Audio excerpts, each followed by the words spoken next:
میں بلا تمہید جو دو آیات مبارکہ قرآن مجید سے تلاوت کی ہے ان کے پس منظر میں اس بیعت اور نسبت کی اہمیت کو تھوڑا سا واضح کرنا چاہتا ہوں کہ اہل اللہ اور صالحین کے لڑ لگنے والوں پر رب کتنا راضی ہوتا ہے، وہ انہیں کتنا عطا کرتا ہے، اور اس کی رحمت اور اس کا کرم کس قدر جوش میں آ جاتا ہے۔ اس پس منظر میں میں نے پہلی جو آیت مبارکہ تلاوت کی تھوڑا سا علمی حوالے سے اس کی اہمیت کو واضح کر دیا۔ اس میں اللہ رب العزت نے ارشاد فرمایا یمحو اللہ ما یشاء ویثبت، کہ اللہ رب العزت جس کی چاہتا ہے لکھی ہوئی تقدیر کو مٹا دیتا ہے، وَيُثْبِتْ، اور جس کی پہلے لکھی ہوئی نہ ہو اس کی دوبارہ لکھ دیتا ہے، لکھی ہوئی کو مٹا دیتا ہے اور مٹا کر پھر لکھ دیتا ہے۔ وَإِنَّهُ أُمُّ الْكِتَابِ، ایسا اس لیے کرتا ہے کہ وہ ام الکتاب کا لوح محفوظ کا مالک ہے، چاہے تو لکھی ہوئی تقدیروں کو مٹاتا رہے اور چاہے تو مٹانے کے بعد پھر لکھتا رہے، اس کو کوئی روکنے والا نہیں، اس کی قوت پر، اس کی قدرت پر نہ کوئی قدغن ہے نہ کوئی پابندی، وہ ایسا کرتا رہتا۔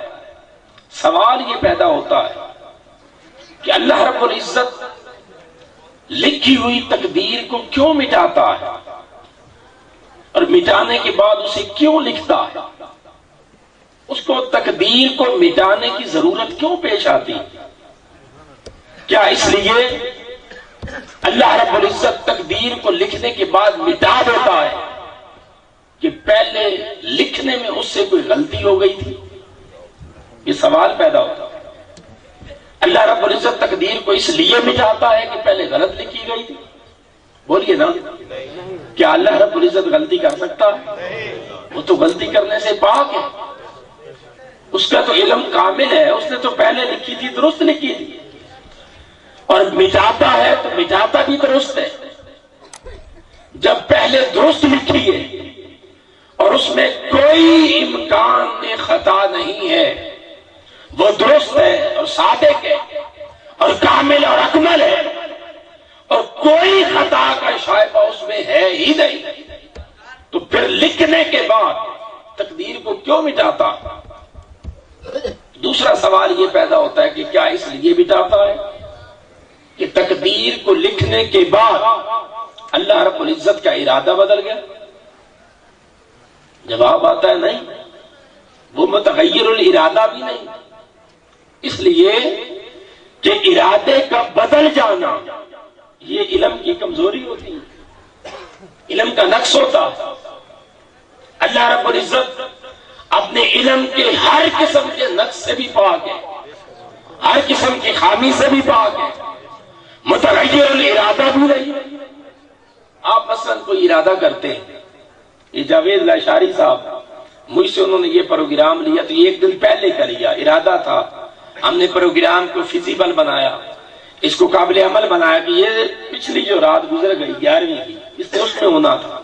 ہم نے اپنے علم کے مطابق، اپنی معلومات کے مطابق جتنا ہمیں اویلیبل سورسز تھے ان کو یوٹیلائز کر کے، استعمال کر کے ہم نے ایک ارادہ باندھ لیا کہ فلاں تاریخ کو ہم ایسا کریں، مگر کوئی نہ کوئی حالات ایسے پیدا ہوئے کہ یہ پروگرام ایک دن آگے ہو گئے۔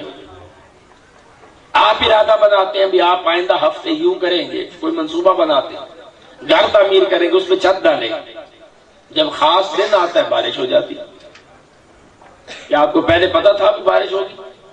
بولیے، اگر آپ کو پہلے پتا ہوتا کہ فلاں دن فلاں وقت پر بارش شروع ہو جائے گی، تو جب آپ منصوبہ سازی کر رہے تھے، منصوبہ بناتے ہوئے آپ اس چیز کا خیال رکھتے یا نہ رکھتے؟ بولیے نا، اگر معلومات پہلے بندے کے پاس ہوں تو منصوبہ سازی کرتے ہوئے وہ ساری جو بھی امکانات یکدم حالات کے بدلنے کے ہوتے ہیں، بندہ ان کو سامنے رکھتا ہے۔ اس لیے ارادے بدلتے ہیں کہ علم کامل نہیں ہوتا، علم میں نقص ہوتا۔ اگر علم کمال پر چلا جائے تو ارادہ بدلنے کی ضرورت نہیں ہوتی۔ جب یہ چیزیں اللہ کے لیے ممکن ہی نہیں اور اس نے تقدیر لکھی تو درست لکھی ہے، پانی اور مٹاتا ہے تو درست مٹاتا ہے، متغیر ارادہ بھی نہیں، اور علم کے نقشے بھی لکھی بھی درست ہے، مٹاتا بھی درست ہے۔ پھر سوال پیدا ہوتا ہے وہ ایسا کیوں کرتا؟ نعرہ تکبیر، اللہ اکبر، رسالت، یا رسول اللہ، مصطفیٰ زندہ، شان مصطفیٰ زندہ، نعرہ حیدری۔ وہ ایسا کیوں کرتا ہے؟ کیا اس کو تقدیریں لکھتے اور مٹاتے رہنے کا شوق ہے؟ یہ تیسری بات ہے، بولیے۔ اللہ رب العزت کا کوئی فعل بھی حکمت سے خالی نہیں، اس کا کوئی کام بھی عبث اور فضول نہیں، وہ متغیر الارادہ بھی نہیں، وہ عبث اور فضول چیزوں سے بھی پاک ہے، اور اس کا علم بھی ہر قسم کے نقص سے پاک ہے، بے عیب ہے، اور وہ لکھتا بھی درست ہے، مٹاتا بھی درست ہے۔ پھر وہ ایسا کیوں کرتا ہے؟ باری تعالیٰ تجھے کیا ضرورت پیش آتی ہے کہ تو لوح محفوظ پر لکھی ہوئی تقدیروں کو بدل دیتا ہے؟ جواب آتا ہے، بندے میری ذات کو مجھے فی نفس سے ہی اس کی کوئی حاجت نہیں، میں نے لکھی تھی تو درست لکھی تھی، مٹاتا ہوں تو درست مٹاتا ہوں۔ ہاں میں نے جب لکھ دی تھی کبھی میرے کسی بندے کے ہاتھ اڑ جاتے ہیں، اس کے اٹھے ہوئے ہاتھوں کی وجہ سے میں تقدیر کو بدل دیتا ہوں۔ میں اپنے محبوب بندوں کے حیا کرتے ہوئے لوح محفوظ کی تقدیر کو بدل دیتا ہوں۔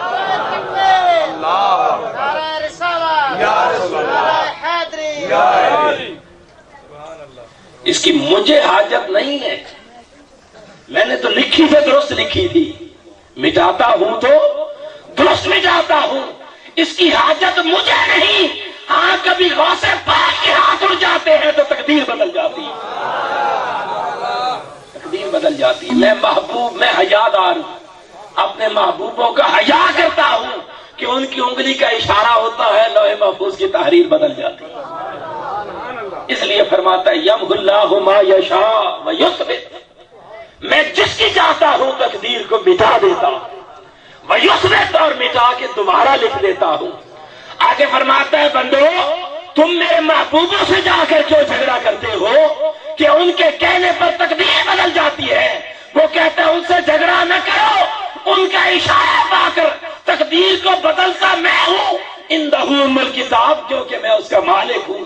اگر جھگڑا کرنا ہے تو میرے ولیوں سے نہ کرو، اگر کر سکتے ہو تو مجھ سے جھگڑو، میں تو ان کی نگاہ کا اشارہ ہوتا ہے تحریریں بدل دیتا ہوں، ان کی نگاہ کا اشارہ ہوتا ہے تو تحریریں بدل دیتا ہوں۔ یہ پہلا فیض ہے اولیاء کی نسبت کا کہ بندہ اگر کسی صالح کے لڑ لگ جائے اور اس کی سنت میں صادق ہو جائے، سچا ہو جائے، اس کا تعلق پکڑنے کی وجہ سے، اگر اس کی تقدیر میں، قسمت میں کوئی عیب لکھا تھا، کوئی گناہ لکھا تھا، کوئی ظلم یا کوئی آفت لکھی تھی، صالح بندے کی برکت سے اس کی تقدیر بدل جاتی ہے۔ یہ اس کی سنگت کا فیض ہوتا ہے۔ اور یہ بدل دی کیسے؟ یہاں میں ایک مثال دوں آپ کو۔